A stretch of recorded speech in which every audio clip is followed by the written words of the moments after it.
सर्व सन्माननीय अधिकारी मंडळी, पाहुणे,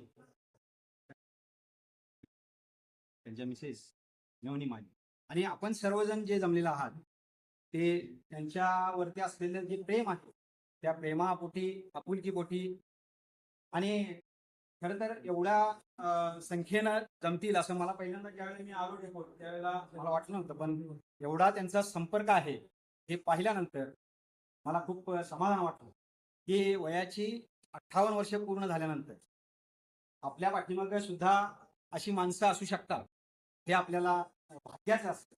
आणि मग अशा वेळेला ज्या वेळेला आपण सेवानिवृत्ती होणार आहे तो शेवटचा क्षण ज्यावेळेला आपण नोकरीला लागतो, सगळ्यांना आठवत असेल त्यावेळेला आपल्याबरोबर कोण नसतं. आपण त्यावेळी आपला अर्ज घेऊन जातो, आपलं ते मुलाखत होते, अमुक होतं तमुक होतं, त्यावेळेला आपण एकटेच असतो. परंतु ज्या वेळेला सेवानिवृत्त होतो त्यावेळेला मात्र असा जनसमुदाय आपल्याबरोबर असतो आणि त्यामुळं तो एक अभिमानाचा, आनंदाचा क्षण आज आपण अनुभवतो आहोत. खरं तर मी त्यांना भाऊजी म्हणतो, ते मला भाऊजी म्हणतो.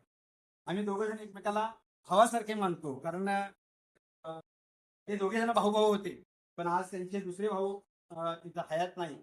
आणि मग मी ठरवलं की मीच त्यांचा आता भाऊ व्हायचा, कारण मला पण भाऊ नाही.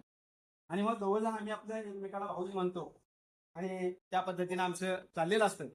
खरं तर सगळ्यांनी आता बऱ्यापैकी सांगितलं की कधीही ते न रागावणारे, कोणालाही वाईट न बोलणारे किंवा आणखीन काय न करणारे आमच्या बरोबरचा पण सहवास तशाच पद्धतीचा आहे.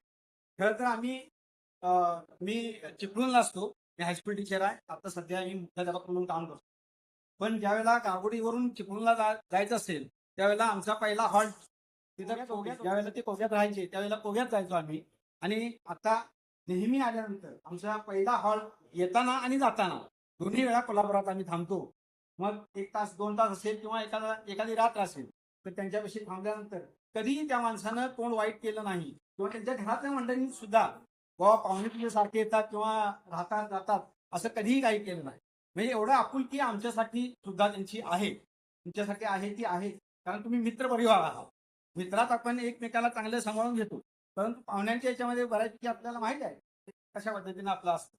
परंतु आज ज्यावेळेला त्यांना पाहिलं आणि एवढ्या पद्धतीनं ज्या वेळेला हा निरोप समारंभ होतोय त्यावेळेला खरोखर कंठ दाखवून येतो आणि काय बोलायचं खरं सुचत नाही. पण तरी सुद्धा आपल्या या समारंभाला तसं मगाशी सगळ्या वक्त्यांनी सांगितलं की त्यांची आई त्याच्याबरोबर आहे, 96 वर्ष आहे. तशाच पद्धतीने त्या आईनं जसं त्यांना लहानाचं मोठं केलं, त्यांना नोकरीला लावलं किंवा नोकरीच्या पद्धतीनं त्यांना बघितलं, तशाच पद्धतीनं त्यांची पत्नी मंगला ती सुद्धा त्याच्या बरोबरीनं त्यांना पुढं त्याचं आईचं काम लग्नापर्यंत असतं. लग्न झाल्यानंतर पत्नीनं त्यांना सांभाळायचं असतं. तशा पद्धतीनं त्या पत्नीनं सुद्धा अतिशय चांगल्या पद्धतीनं सांभाळलं. त्यांच्या मग तुम्हाला सगळ्यांना डबे द्यायला लागतात आणि ते डबे वेळेवर देणं, त्यांची औषधं वेळेवर देणं, हे सगळं काम तिनं अतिशय चांगल्या पद्धतीनं केलेलं आहे. आणि तुम्हाला पुढं आणण्यासाठी जसं म्हणतो बघा आपण की एखादा यशस्वी पुरुषाच्या पाठीमागं लेडीज असते किंवा बाई असते, तसं त्या पत्नीनं काम केलेलं आहे. तुमच्या पण सगळ्यांच्या केलेलं असणार आहे. तशा पद्धतीने काम झालं. मी जास्त वेळ न घेता प्रकाश भाऊजींना खूप खूप शुभेच्छा व्यक्त करतो. त्यांचं पुढचं आयुष्य जे आहे ते चांगल्या आरोग्याचं जावं अशी शुभेच्छा व्यक्त करतो. आपण सर्वजण या ठिकाणी उपस्थित राहिला त्याबद्दल मी तुम्हाला माझ्या वतीनं धन्यवाद देतो. कारण मला एवढे सगळे बघितल्यानंतर खूप समाधान असं वाटलं. आणि पुन्हा एकदा सर्वांना सगळ्यांना आयुष्य चांगलं राहावं अशी ईश्वरी चरणी प्रार्थना करतो आणि थांबतो. जय हिंद, जय